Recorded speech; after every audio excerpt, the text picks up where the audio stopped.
Hi, welcome to beautiful Jerico, Colombia. We're here at Las Cometas Hostel, and today we're going to talk about making coffee in a Moka Pot. This is a very traditional brewing method, and it's well loved and used by the locals here in Jerico. But before we get started, the most important thing about any cup of coffee you make are the coffee beans themselves. So make sure the coffee you're using is high quality and as fresh as possible. Thankfully, here at Las Cometas, there is a coffee that is grown here locally and roasted in the town of Jerico. It comes from Finca La Cascada Arcoiris, and it's grown by Ariel Velasquez. So let's get started. All right, so here we have everything we need to make a delicious Moka Pot.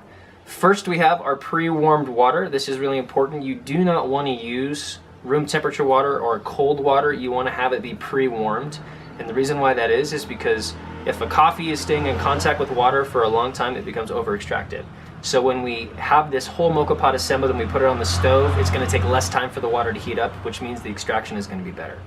So the first thing we're going to do is we're going to take our filter basket and we're going to fill it up all the way with coffee. You do not want to put any grounds halfway up. You don't want to pressurize these beans in any way. You just want to get it full and then move on from there. But first, let's get our beans ground. So we have freshly roasted coffee beans going into the grinder. And the grind itself is pretty important. With a grinder like this, the easiest thing to do is just to grind these beans for 20 seconds while you're shaking it up.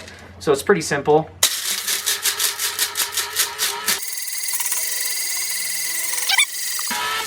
All right, we're done. And the grind size for anybody who's using a different grinder besides this is a little bit finer than espresso, but not espresso fineness by any means. That'll be too strong. There's too much pressure that's going to build up in the Moka Pot if you do that. So then, next up, go ahead and fill up your filter basket. And I'll show you a neat little trick when you get to the end about how to get a nice kind of dome in the center of these grounds, because what that does is it'll build up as much pressure as possible in the Moka Pot, and with more pressure you're going to have a better extraction and therefore better flavor. So just tap it down when it starts getting full. You don't have to squish the grounds with your finger. It's pretty simple.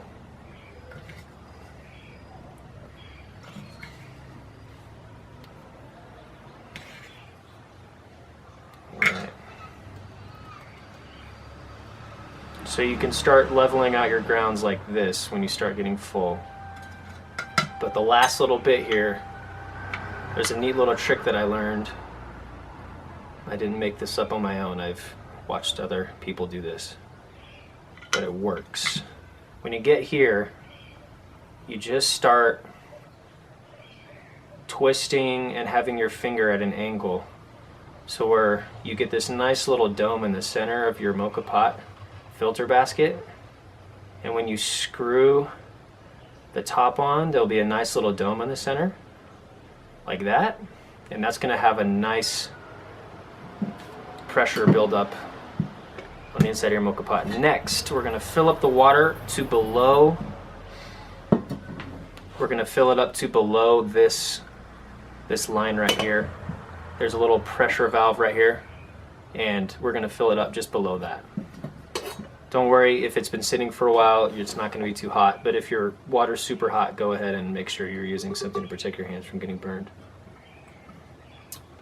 So, fill it up to right below that pressure valve. And then you just stick your filter basket in and you screw your top on. And remember, if you're using really, really hot water, you're going to need to use something to protect your hands, because this whole contraption is metal and it will get hot, so just be careful.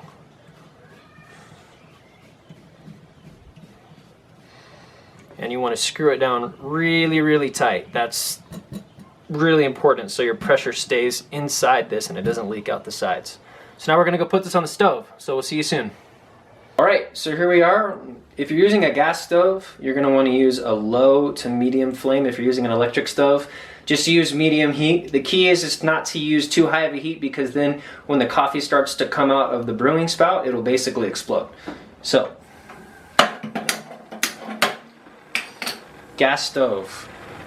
easiest way to gauge is to turn your flame down until it is not coming out of the edges, but is just underneath. Go ahead and open up the top on your Moka Pot and just wait. When you start hearing a gargling sound, you know you're getting close. Now the last part, it's the best part.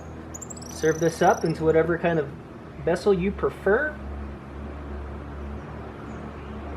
and enjoy all those delicious, rich flavors.